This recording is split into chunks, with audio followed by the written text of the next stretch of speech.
Hello, I'm Jeffrey Polfuss, and today we are going to be talking to Martin here. I'm Marinus de Groot, or Marinus. That's my proper full original name. And we met at the Common Studio where I used to do the programming and the development part of it, along with Nathan Stretch. The two of us kind of ran the Common Studio for many years, and it was our home for the longest time. It was fantastic.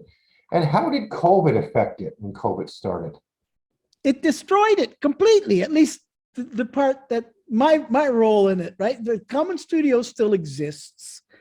It had operated as part of the Working Center. And the Working Center is a large organization with many facets. You know, they do computer recycling, they have the community gardens, they do the cafe, the Queen Street Commons Cafe. They have many, and the kitchen where people can go for lunch, those kind of things. Oh, They do housing. They do all those things. It was a pillar for the community, you could say. Yeah. It still is. It still is. The only thing is it hit its core clients. The COVID hit the core clients so hard that the Working Center was overwhelmed, and they were affected too, because it affected their revenue streams, it affected their access to volunteers. So they had to sort of cut back on some of the more peripheral programs, like the Common Studio was a little bit on the outside of what they normally do. And then Nathan, my partner, he got a job at the Kitchener Public Library. He manages the Hefner Studio, among other things. So he hit upon the idea of taking the Common Studio, the rental portion, because we, as you know, we had an amazing collection of equipment that was there for people to use, and they could rent it. So people had access to professional and, you know, simple hands-on, simpler kind of tools. And we made those available to the community. Now, all of that is now run out of Kitchener Library. It's a beautiful space. You should go there sometime and ask Nathan to show you. In the basement, they have a wonderful space, which is much better than the space that we had, the closet that we had. It was just jam-packed. I remember that. Yeah, it was crowded. It's much better organized. They've got more equipment than they ever have had before. And it's a going concern, and it's kind of merged with the Hefner Studio, which, of course, as you know, is a wonderful resource for the community too. They have recording rooms, and they have equipment, and they have everything you need. So that part of the Common Studio carries on, and it's better off than it ever was. But the programs that I ran were kind of autonomous. It was kind of my little domain. And what I would like to do is, even while I was off, I spent the 2 years that I was here sitting at home thinking about where to take this next. I wrote grant applications, I come up with plans and developed a strategy. And I came up with this idea that we would now be sort of this, what I call the Common Studio Story Kitchen, where it was more community kind of filmmaking, rather than the artistic side of things and the commercial side of things that were also such an important part of the Common Studio, right? And I would like to run them kind of autonomously. Ours are hands-on learning programs, and you were part of that. You just jump in, we welcome everybody, you just start doing stuff, right? Make hidden stories, 2, 3 to 5 minute videos. We can work on a topic. We had certain parameters. It had to be like third person. It had to be local. But after that, you could do what you wished.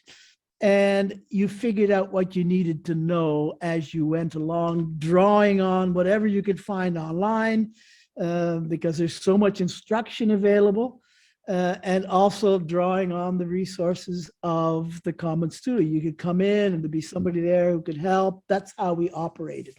And I would like to continue that and operate it not in conjunction with Kitchener Library, but also we did more work with Idea Exchange in Cambridge than we did with Kitchener, because I knew people there and some of our volunteers lived there. And Idea Exchange also has a wonderful media arts center in the old post office. But I thought we could operate sort of autonomously and be a connecting link between those and other parts of the community. We were involved with the radio station, so that would be included. I'd like to make connections with the 2 other library systems. There's 4 library systems in this region. And I'm not saying we should amalgamate them all, but I think they should certainly be better connected. And I think we could serve that function. We could help them connect with one another. That's what I'm hoping to do. So it's still the Story Kitchen, but it's not the Common Studio Story Kitchen now. It's the Home Range Story Kitchen. So my little operation is called Home Range Adventures in Media, and the Story Kitchen is part of that. That is very impressive. When one door closes, another door opens. Yeah, exactly. And if there's no door, you get a hold of a hammer and bash a hole in the wall and make a door. I like that. I'm gonna have to remember that. That is good. Yes. Because it did look pretty desperate at one point, right? Yes, it was. We We had a very few bad months there, but it sounded like you were able to recover. You were able to reinvent yourself, and you kept going. So this is a very success story. I think so. And it's certainly, I mean, it's just such a pleasure, because all of a sudden you've got no place to go. I mean, we used to meet every day, you know, like all people, and it was such a wonderful place where lots of people were there, different personalities. We had our monthly meetings, you know, the KW Film Network and all that. And then all of a sudden there's nothing. And it was really good to have access, first of all, to tools like we're using now to communicate and to record what we're doing here, the Zoom and Google Meets and all that. So I managed to keep active using those tools from my apartment here at the Bread and Roses Co-op in downtown Kitchener.